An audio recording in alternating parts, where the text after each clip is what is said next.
How is it going, everybody? Welcome to another episode of Coast to Coast Lifestyles with myself, Heather Cusebo with Windermere Real Estate in the Seattle's East Side area. And then we have Cassie Webb with Elevate Real Estate in the Mississippi Gulf Coast. Today is kind of a really fun episode because we, as everybody knows, are in very different markets, very different climates, very different activities, things to do. And so we figured in the middle of summer, covering what fun things there are to do in our areas in the summer, which I know for me, like Seattle is, oh my God, busy during the summer because we only get like 2 months of it. So we live it to the fullest. But Cassie is going to start us off with some of the fun things that you guys do on the Gulf Coast. So take it away. Yeah. Hey, I noticed we happened to match in our black tank top, and you got a red tank top, right? Because it's hot here. How about you? Yeah, it's warm for us. We're a high of 80 today, which is pretty warm for Seattle. I imagine. Well, actually, I wanted to start us off by sharing our weather. First off, I actually wanted to, let me see. Oh, hang on. Can you see I'm on the map right now, or am I still showing us? Okay, cool. Yep.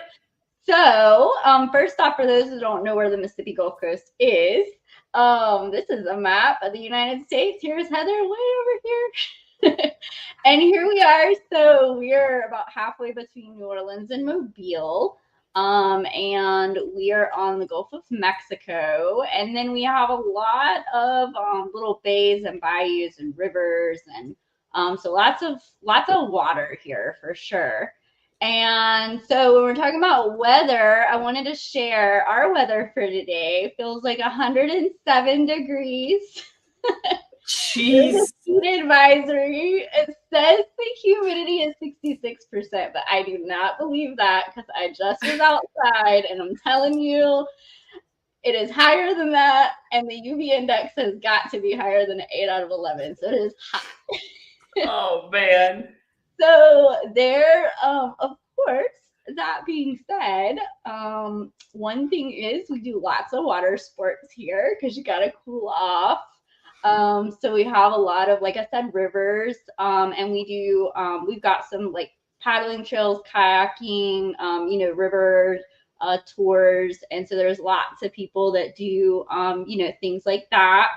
And these are cool too. Like some of them, they'll drop you off at the top of the river and then pick you up, downstream kind of a thing. And then of course, boat cruises. So we love to boat and fish and all that good stuff here.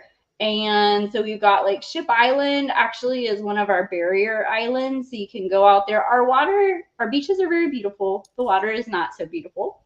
But it's pretty when you get on the other side of the barrier islands. And then we've got really pretty beaches within, an hour or two of here. And then of course, water parks. So, again, just all things water. I think we'll have that in common, Heather. I know y'all do a lot of water stuff there too. So, then we have so we're really big into seafood here, being on the Gulf. So we've got some really cool seafood restaurants, but we have, this is not specific to summer, but year round, but it's a good time in the evening when it cools off. We've got really cool places like Fishbone Alley in Gulfport, where you can kind of walk through the alley and there's different little restaurants and bars. We have downtown Ocean Springs, kind of on a little more one side of the coast, which again is a great place. You can just walk down the streets, and it's like a little quaint downtown with shops and nightlife and restaurants. And then on the other side of the coast in Gulfport is Bay St. Louis, which again is kind of like a cute little downtown area with lots of just little stores and coffee shops and bars and restaurants. And then We do a lot of like we've got second Saturday artworks, art walks. So different cities will do different things on the weekend. Where there's lots of music. We're really big into music and food. That's our thing here. So, and we kind of kick off like in that spirit. We kind of kick off one of our big annual events. We really have events all throughout the year, but specifically relating to summer, we kind of kick summer off in April with our Crawfish Music Festival. And we've got a lot of different bands that come in and entertainment, food, and rides and things like that. And then we kind of end summer in September with the Biloxi has a seafood festival. And then there's a lot of other little festivals in different cities throughout the year. And so then I just can't mention, just because we're talking about outdoors and cool things, we actually have a lot of, I mean, I could go on all day about the things that there are to do, but these just hit some of the high points. We've got a lot of golf clubs and things. And then we also have a lot of, we have a big tourism and casino industry here. So a lot of those are on the water. They're either on the beach or maybe on the bay. And they have their own built-in entertainment. They've got pools and, docks and different things there as well. And then I know we're talking about, just a second. I know we're talking about summer, but rolling right into fall, we have our biggest event of the year, which is Cruising the Coast, which we'll talk about later on in the year. But it's basically where we've got literally tens of thousands of people come from all over the country driving their antique vehicles, which is super cool. So yeah, that's like the first weekend in October, and that's kind of like our intro to fall. And we things start to cool off, and but yeah, we take advantage of the summer for sure. So I am excited to hear what you guys have going on. I understand you have some really big events in the summer. Yeah, we have a lot of different stuff. And I've mentioned before that for those who don't know, Washington, Western Washington specifically, is huge into outdoor stuff. Like if you are an outdoorsy person, Washington is where you want to live. So I will show kind of a map of my area and jump to a few different things. This one. All right, so for those that don't know, this is Washington. Interesting misconception is only Western Washington is the stereotypical Washington where it's green and beautiful and like awesome. The Eastern Washington area is pretty much desert. So when I talk about things to do, I mostly talk about the Western Washington area. So first off, as you might, like desert, like desert, desert. Okay, cool. Yep, it's super fascinating because basically this massive mountain range right here, the Cascades, blocks all the weather, all the cold, all of the rain from the ocean. It blocks all that. So on the other side of that mountain range, you don't really get it. You still get cold, you still get hot, but you definitely don't get the rain that creates the greenery. Right. So there's that. It makes our climate just super interesting. Do you have like legit like I'm sorry if you were going to talk about this, but like climbing mountains, like mountains? Yes. Okay. Like Mount Rainier, which is down here about 3 hours away from Seattle. Mount Rainier is used as a practice for people who are going to climb like Mount Kilimanjaro or Mount Everest. Like we're one of the training, or Mount Rainier is one of the training grounds. And I will show you some photos of some of the other mountain ranges, but that gives you kind of an idea that we are mountains. We're not like the Appalachian Mountains where they're millions of years old and more like glorified hills. It's newer in terms of world history, mountains, and very tall, very rough, very like the jagged mountains you think of when you think of like beautiful, cool mountains. So anyways. Very cool. Yeah. So a couple of things to note. So first off, we are only about a 3-hour drive from Vancouver, Canada. So a lot of people will go to Vancouver any time of year, but summer is also great because they just have such cool, beautiful greenery and scenery up there as well. And then right here is Victoria, Canada, which is most famously known for the Fairmont Empress Hotel, which serves high tea. And so a lot of people will take a ferry either from Port Angeles over here on the peninsula, or I think there's another one that comes from over here, but I don't remember for sure. And it's like a 2 to 3 hour ferry ride across international border. It drops you off, no cars. It's just walk on and walk off. Drops you off in Victoria, and then you just tour for the day. And it's super, super popular in the summer because of the views, because of the high tea at the beautiful Fairmont Hotel over there. You also have the San Juan Islands, which are pretty renowned globally for just being a gorgeous set of islands, right across from Victoria as well. So that's one big thing. Do you need a passport? Do you need a passport to get? Okay. Yep, you do. So you do need a passport to get across. If you are driving across up here via I-5, then they also have like little fast passes, or like they're almost like not a full passport, but it's like it gives you permission just, if you're driving across, like it's permission just to go into Canada and Mexico. Okay. I believe it's both. So it's basically just, hey, let's cross our borders, and that's all it gives you. Is that water ever like warm enough to like swim in, or is all that of this? Yeah. I wouldn't not personally. So all of our water, by the way, fun little geography lesson. All of our water comes down here from Alaska. So our water is flipping freezing. It gets definitely warmer in the summer, but to give you an idea, there's a lot of like scuba diving classes and stuff like that in this water, but they usually wear dry suits because it's so cold. Right. So Gotcha. that gives you a little bit of an idea.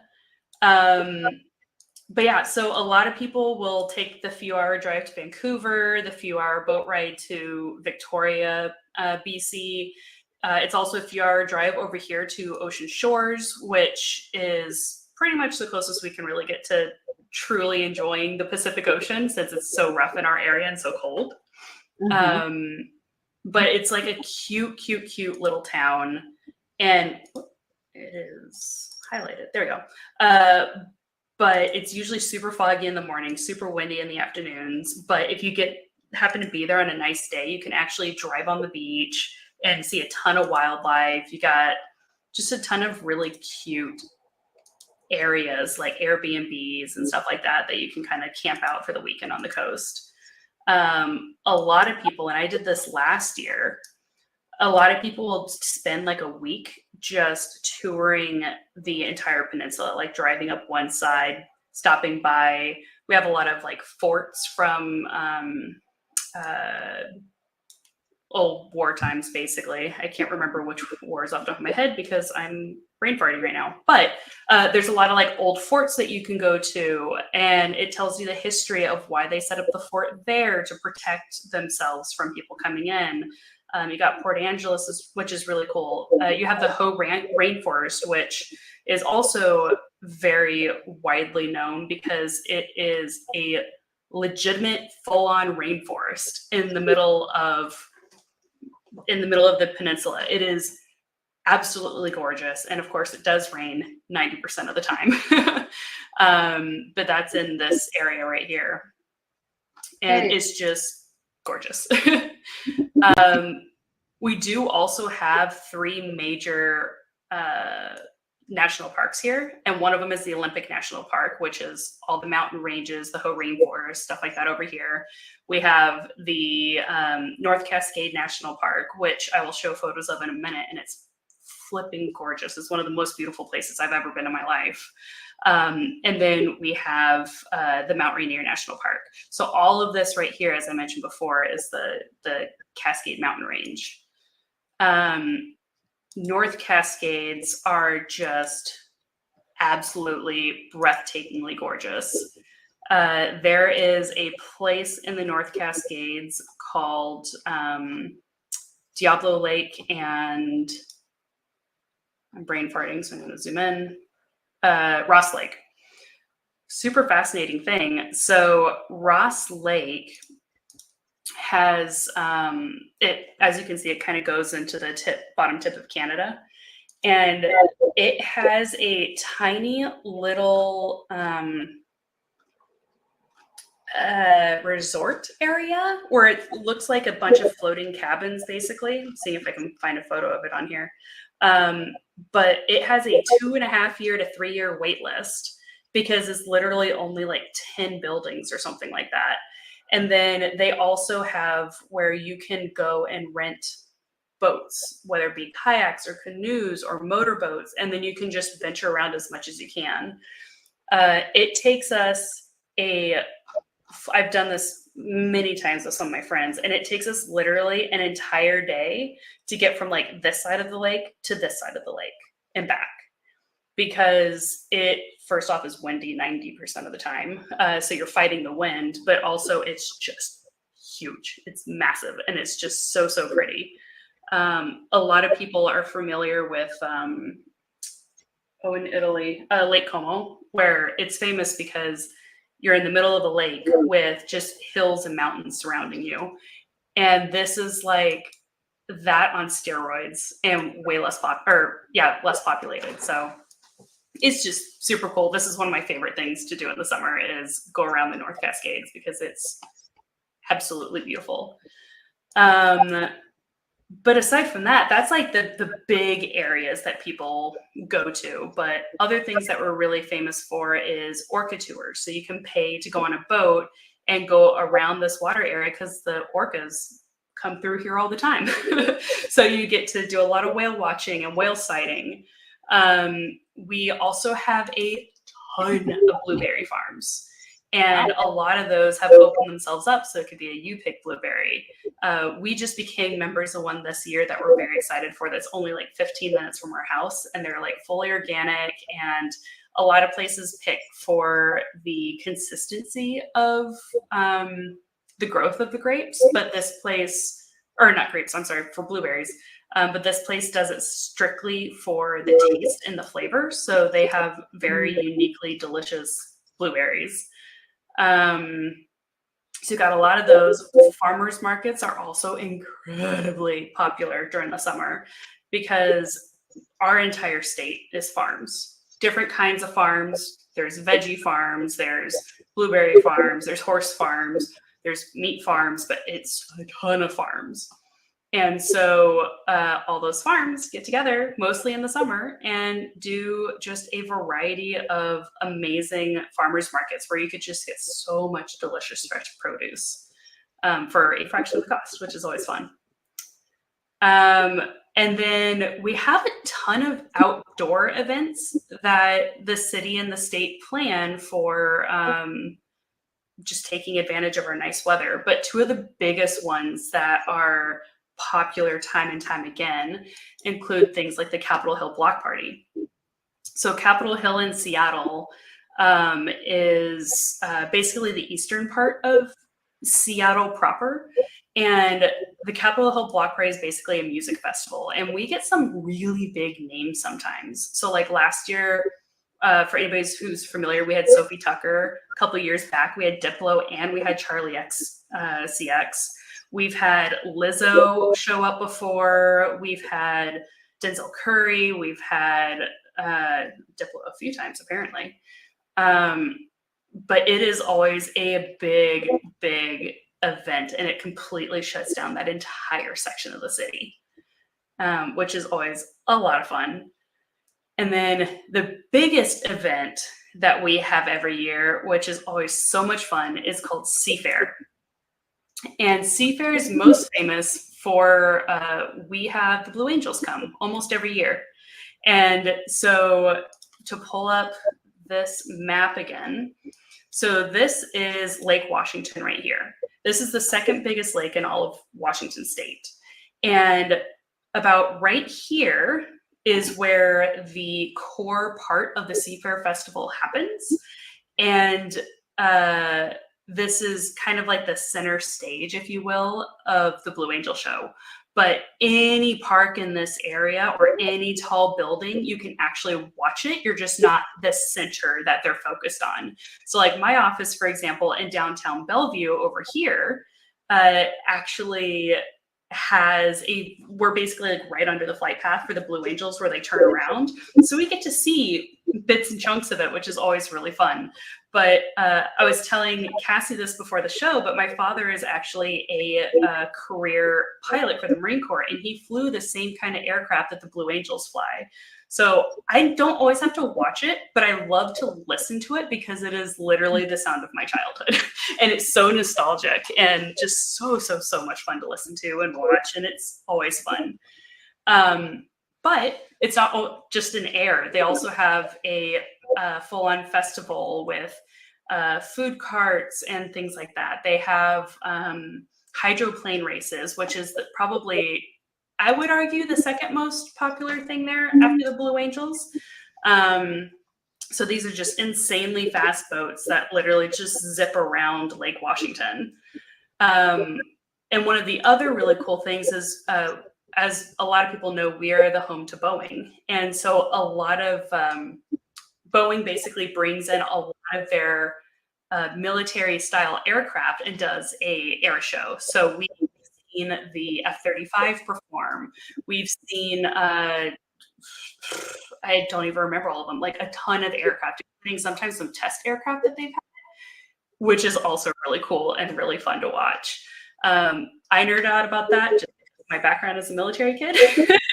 But I mean, it's just all really cool. It's a really fun event. And the fact that you can watch it from anywhere to me is really special. Right. And by the way, the only way to get from Seattle to the east side where I live, unless you go all the way around Lake Washington, which can take well over an hour, the only ways to get across is I-90 and 520. And they shut down during Seafair for safety. So you need to plan in advance to be where you want to be for Seafair. And it literally goes Friday, Saturday, starts this weekend. So I'm so excited. But anyways, that is a brief overview of the thousands of things that people do in the summer. I guess one thing I did forget to mention is we do have Lake Chelan, which is a really popular summer destination as well. A lot of people even have summer homes in Lake Chelan. And it's a gorgeous lake and this is the actual biggest lake in Washington. So there's a lot of, basically lake life over there. Mm-hmm. But it's just so much fun. I love Seattle in the summer. It is literally, we only have summer for 2 months of the year. Everything else is cold and rainy. So it's really fun to do as much as you can in those 2 months.